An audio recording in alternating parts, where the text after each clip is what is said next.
আসসালামু আলাইকুম। Systemic lupus ইরাইথেমাটোসাস অথবা এসএলই একটি multisystem autoimmune connective tissue disease. Multisystem autoimmune connective tissue disease বলতে কি বুঝি? মাল্টিসিস্টেমের অর্থ হচ্ছে যখন শরীরের একাধিক অঙ্গ প্রত্যঙ্গ আক্রান্ত হয়। আমাদের শরীর যখন নিজের শরীরের অংশকে চিনতে না পেরে ধ্বংস করার চেষ্টা করে, তখন যেই অবস্থার সৃষ্টি হয় এটাকেই অটোইমিউন রোগ বলা হয়। গবেষণায় দেখা গেছে প্রায় 5 মিলিয়ন লোক পৃথিবীতে এই রোগে আক্রান্ত, এবং এই রোগে মহিলারা পুরুষদের চেয়ে বেশি আক্রান্ত হয়। প্রতি 9 জন মহিলার বিপরীতে একজন পুরুষ মানুষ আক্রান্ত হন।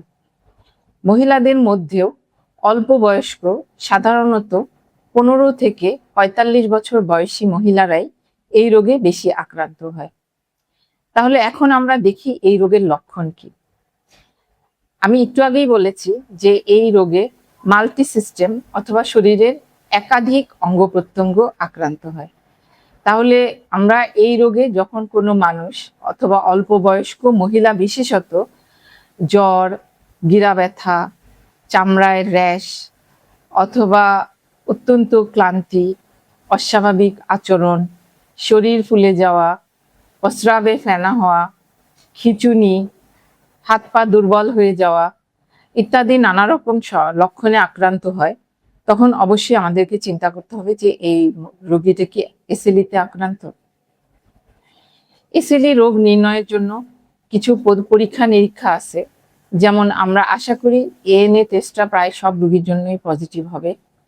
এছাড়াও আরো কিছু পরীক্ষা যেমন অ্যান্টি-ডিএসডিএনএ, অ্যান্টি-ফসফোলিপিড অ্যান্টিবডি, অ্যান্টি-এসএম অ্যান্টিবডি ইত্যাদি পজিটিভ হতে পারে।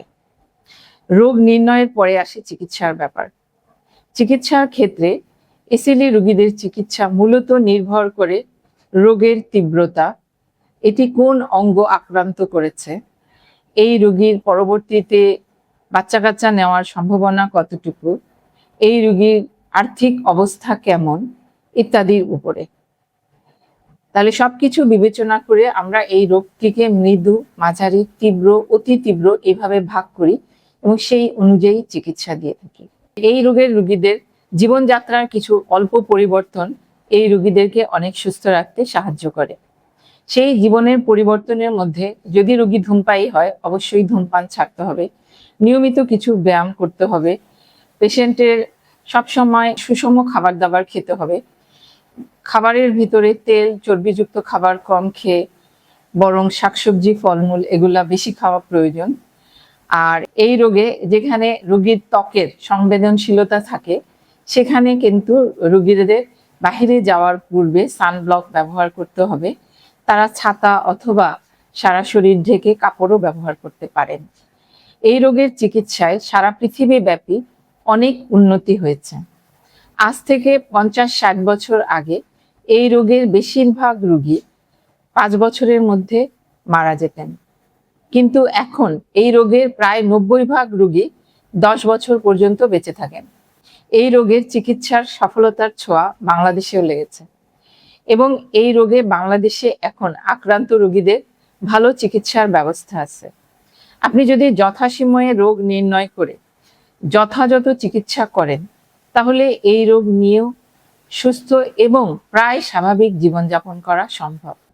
বাংলাদেশের লুপাস রোগীরা লুপাসকে ভয় না পেয়ে সুস্থ এবং সুন্দরভাবে বেঁচে থাকবেন এই প্রত্যাশা।